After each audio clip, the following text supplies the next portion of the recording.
Yes, student. In my previous class, I will discuss about the data sources in GIS, and then I explained about the list of the data sources that we can use in the GIS platform to produce spatial, non-spatial data.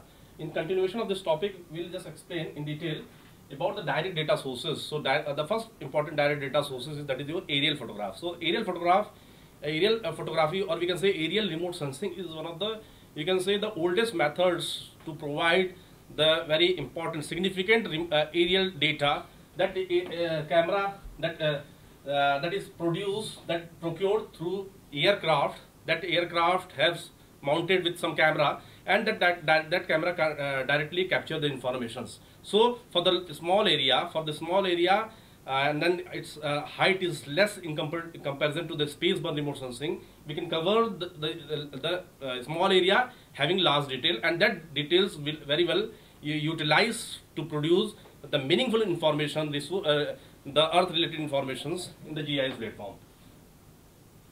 This is the very important picture through which we can see how the aerial photograph looks like, and then on the basis of that we can easily depict the settlement features, easily identify the road network. So all these information can easily be identified. Suppose those who want to work on a small area and then want to prepare a large detail, so in that case this aerial photograph, or you can say aerial image, will be very much helpful.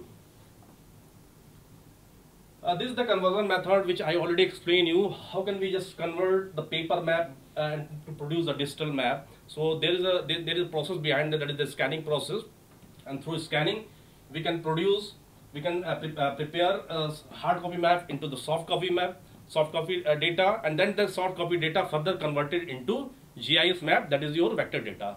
So that the whole process is called a scanning process as well as vectorization process.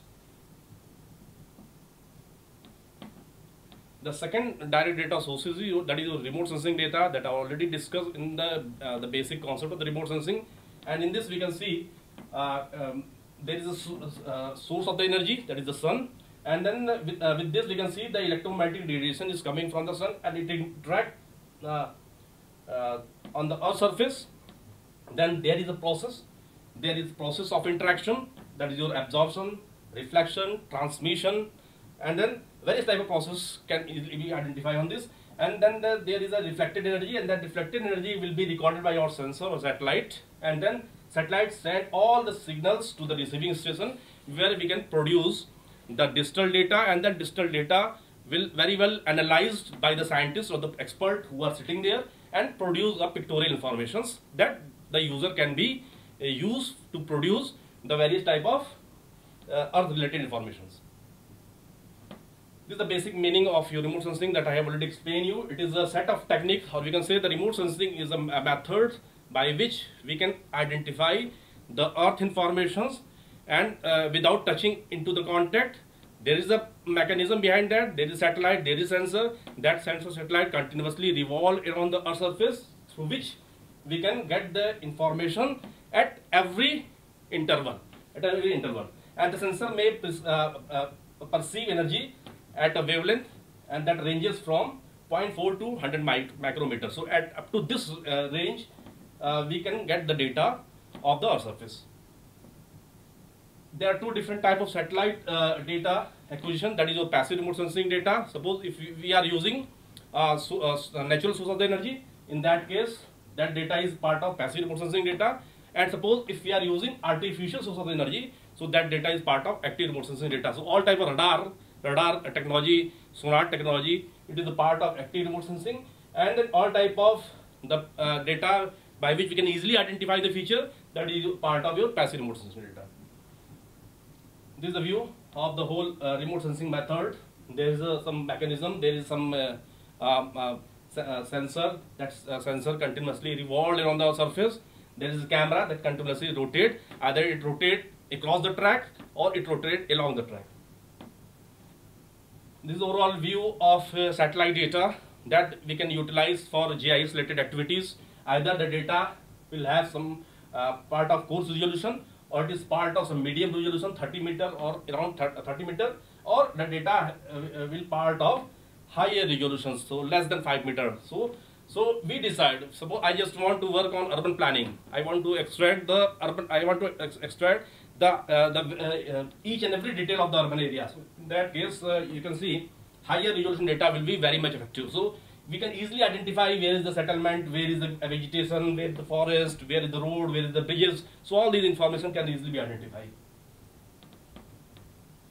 And the third one is third data source, that is your GPS, that is your global position system, and that is very much effective. That is very you can say modern instruments through which modern method through which we can get the data which is part of navigational surveying system, and we can easily identify the latitude, longitude, and height information of any position of the surface, any point of the surface. So the example is now star, GLONASS, Galileo.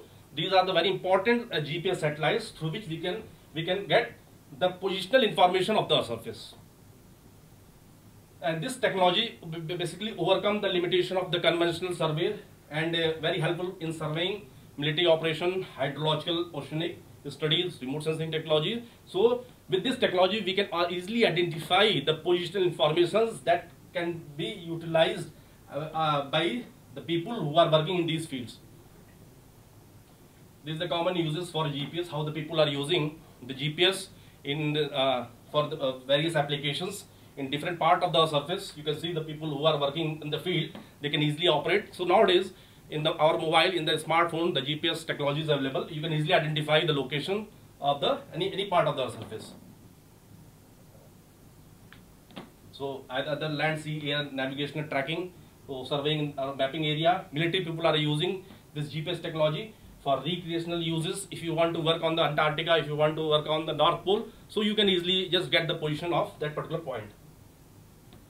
Just suppose, so I just want to work on just tectonic movement, plate movements. So how the plates are moving, how the plates are just moving to each other. Either it moves away from each other or it just colliding to each other. So that kind of just geological process or the interior process can easily be identified through GPS technology.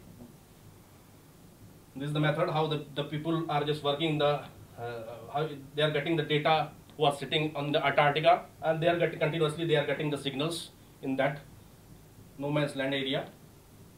This is the South California. This is the, you can say, deadly lands. So those who are working in those area, and then they are continuously the GPS receivers are continuously getting the signals, and then scientists perform their study. This nowadays how GPS technologies are available in the car, in the expensive cars, and then easily identify. Suppose I want to move from one place to the other place. I want to see the jam conditions. So this kind of navigational maps are available. GPS data is available, and we can easily get the data, and then we can identify the best route from one position to the other positions. And these are the field data sources surveying methods.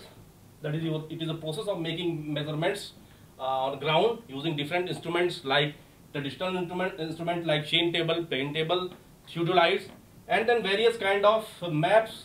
Survey can be produced like a topographical. Suppose now you can see for the in the village we can see the traditional map like Khasra map. Now the Khasra map is just modernized by various survey method through which DGPS instrument has been used, total station has been used, so that Khasra map has been developed, and then through this topographical survey, the advanced cadastral map has been produced in the GIS platform. This is the surveying with the total station, and this is the modern instrument. This is the modern instruments through which we can update, we can get the position of any area and update the traditional map in the GIS platform. And the last one is that is your existing data sources that I already told you.